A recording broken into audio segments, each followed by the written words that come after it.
Bien-aimés frères et sœurs en Jésus, la grâce, la paix et la miséricorde nous sont données de la part de Dieu le Père et de Jésus-Christ, son Fils, notre Sauveur. Amen. Pour notre méditation de ce jour, nous allons lire dans l'épître de Paul aux Romains, chapitre 7, verset 24. Avant la lecture, nous chantons « Mon cœur joyeux, plein d'espérance ». Mon cœur joyeux, plein d'espérance, s'élève à toi, mon Rédempteur. Daigne écouter et avec clémence un pauvre humain, faible et pécheur. En toi seul est ma confiance, en toi seul est tout mon bonheur. Le jour je marche à ta lumière, la nuit je repose en ton sein. Dès le matin, à ma prière, tu viens éclairer mon chemin. Et chaque soir, ô mon bon Père, tu prépares mon lendemain. Seigneur, gloire. Gloire, gloire à toi, en Jésus notre Sauveur. Amen. Romains 7, verset 24. Là, il est écrit « Misérable que je suis, qui me délivrera du corps de cette mort ?» Et je pourrais continuer au verset 25. « Grâce soit rendue à Dieu par Jésus-Christ notre Seigneur. Ainsi donc, moi-même, je suis par l'entendement esclave de la loi de Dieu et je suis par la chair esclave de la loi du péché. » Amen. Bien-aimés frères et sœurs en Jésus, voilà une grande interrogation que l'apôtre Paul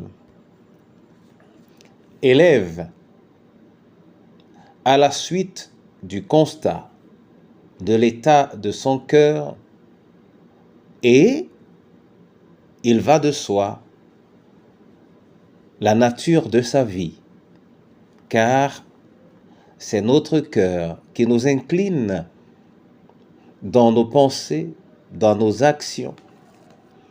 Et la source du péché en l'homme est bien dans le cœur. J'aimerais également poser cette question par moi-même. Qui, misérable que je suis, me sortira et sortira mon cœur de cet état? Qui? L'apôtre Paul, qui pose la question, a déjà expérimenté cet appui, ce soutien de Dieu. Et c'est pourquoi il parle de la grâce qui doit être rendue à Dieu, la reconnaissance qui doit lui être manifestée. C'est pour cela que Jésus est mort. Il est venu à la rescousse de mon cœur. Il est venu au secours de ton cœur. Il est venu nous extraire de la vie du péché. Voilà, voici l'agneau de Dieu qui ôte le péché du monde. Nous avons un appui, nous avons un secours.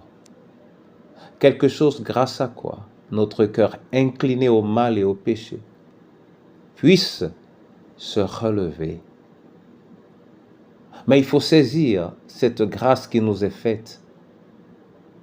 Et toi, chrétien, si tu ne saisis pas cette grâce, tu n'es pas encore chrétien. Car c'est celui qui saisit cette grâce et avec foi et pour la vie qui est alors chrétien. Que le Seigneur te bénisse. Oui, qu'il te bénisse toi-même et ton cœur et qu'il fasse de nous des êtres particuliers à la mesure de sa parole en Jésus. Amen. Père éternel, je te bénis et je te dis merci parce que tu me démontres qu'il y a encore du secours pour moi, qui que je sois. Je te prie, Seigneur, de ne pas éloigner ce secours de moi. Accorde à mon cœur de se saisir de Jésus et du fruit de son œuvre. Père, que cela soit de manière renouvelée, et pour moi-même, et pour mon frère, et pour ma sœur, et pour le malade, et pour le prisonnier, et pour le veuf, la veuve et l'orphelin, et pour le seul et l'abandonné, chacune de nos familles, ce pays et ton Église, Seigneur. Ton Église. Oui, pas l'Église de quelqu'un d'autre, pas l'Église d'un homme, pas l'Église d'un esprit, mais ton Église. Quelle est l'assurance de ton soutien? Qu'elle recherche ce soutien, qu'elle vive pour ce soutien et qu'elle vive de ce soutien au nom du Père, du Fils et du Saint-Esprit. Amen.